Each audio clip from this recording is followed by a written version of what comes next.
परवा मी एक आदेश निर्गमित केले की शाळा आणि शाळेच्या 50 मीटरच्या अंतरावरती आपले जे HFSS ज्याला प्रॉडक्ट म्हणतो, high fat salty sugar products विकायचे नाहीत, विद्यार्थ्यांना खाऊ द्यायचे नाहीत.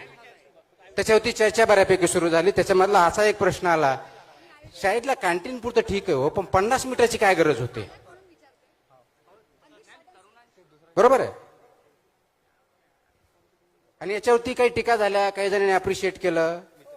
या दोन्ही बाजू माझी ऐकण्याची तयारी पाहिजे, कारण मला जर समजून घ्यायचंय तर मी ऐकून घेण्याची तयारी पाहिजे. हाच प्रश्न कधी काळी 10-20 वर्षापूर्वी ज्यावेळेस सिगारेटला, तंबाखूला शाळेपासून 500 मीटर पर्यंत विक्रीची बंदी, त्यावेळेस पण हाच चर्चेला गेला होता.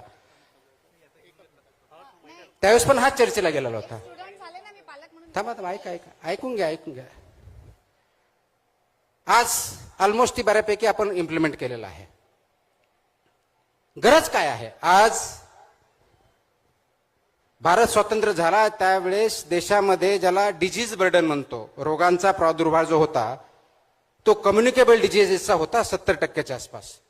70% म्हणजे जे व्हायरस, म्हणजे ज्याला बॅक्टेरियल डिजीजेस म्हणतो कम्युनिकेबल, त्याच्या मार्फत होता. आज